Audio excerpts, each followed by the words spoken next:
So how are you feeling today? A little down in the dumps? Don't be surprised if you are. It is Blue Monday, the most depressing day of the year. Did you know that? And surprise, as an extra bonus, it actually came 2 weeks early this year. We went out to see if people know about Blue Monday and whether it's real or just an excuse to call in sick.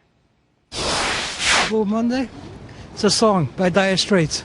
It's when you just get blue from having to go back to work. Is that the third Monday of the year where everyone's depressed?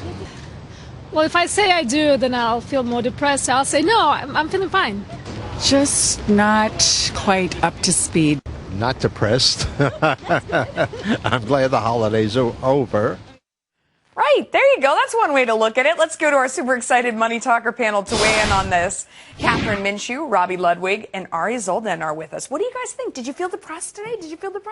You know, I think it's a tough day. People have the holidays, they come back. All of a sudden, not only is it back to work, but they're staring at a pretty long period without a vacation. And it's one of the times why, you know, we see a huge rise in job searchers because I think people are realizing they're not necessarily content. They're not happy.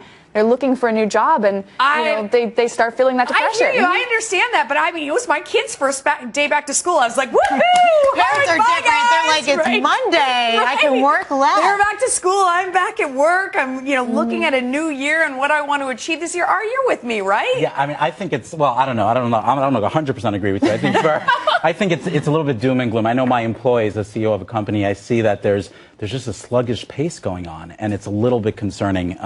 Look, the weather absolutely sucks outside. Mm-hmm. People are reevaluating their life, both their personal and professional life. Many people in corporate America are not happy. So this is sort of the time to actually, look back and say. I think it's even more granular than that. That like people woke up this morning, your credit card bills are coming in from the holidays. Right. And you're seeing just how much you spent. You're remembering how much you ate at all these parties. You maybe were silly enough to step on the scale this morning. You probably drank a lot over the holidays. I mean, there's a lot of factors. If I got on the scale, I would be really depressed. I know that. But it is, you bring up a really good point. Going back to work on Monday is a confrontation with reality.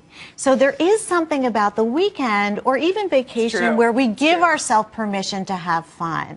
And I think especially on top of the new year where there's this expectation, new year, new you, we go back to work and we realize, wow, same old stuff, different day. And I think also there are a lot of people that are just not happy in corporate America, and now it's 2014 and they're back, and it's just boring. You come back to work, but it doesn't have to be. It doesn't have to be. But the first day, it's a chance to like grab hold and make a change and be inspired. And it's a new year. But your surroundings have to lend to it. I think people feel like I don't have any hope to make my life different, or they get very self-attacking where, look at my life, it's not where I expected it to be, and then they start to get disenchanted. And it's a real reflection. It's a real reflection point. Yeah, and you see, I mean, I do think you see these split reactions. So you have some people who look at it as it's a new year, this is my time, I'm going to make goals and stick to them. And I think you see other people who, they say 7 out of 10 Americans are disengaged with their jobs.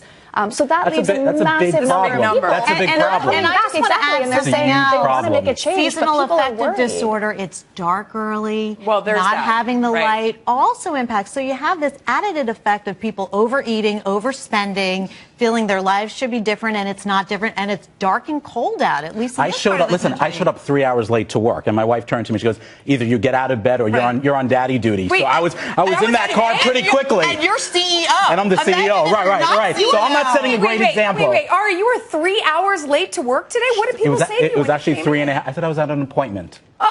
That's terrible. And I rushed into work, just look very, very busy. I'm like all frazzled. And it seems to work. Now they know. Now they know. Yeah. That's like all the folks that we asked, are you tempted to call in sick today? And, they were thinking about it, but you almost did it. I did, yeah. Were you guys tempted not to go to work today? Obviously, Ari was. I work for myself, so I feel I have the capacity to organize my schedule so it works for me. So I feel very fortunate. But, listen, after the holidays, it's a little bit of a letdown. There are high expectations, and sometimes your expectations are not met. In the UK, this is the most popular day of the year to get divorced on. That was all the Monday after the holidays. Yes, isn't that depressing? Everybody comes back from holidays, and they're like, that was a nightmare. It's great for dating sites. It's great for dating sites. It's great for job sites. It's our biggest month of the year. There's something to be said about too much time together, right? And the family stressors. Busiest day for divorces, and people are out there filing on dating websites, trying to find someone new. See, I think you have to look at it as a new opportunity. No, you guys are all looking Well, at me like no, I'm I crazy. agree. That's It's the not a new healthy opportunity. person, I'm the obviously healthy crazy. mindset. All right. Thanks, you guys. Thank I'm you. even more depressed, but I don't know. Come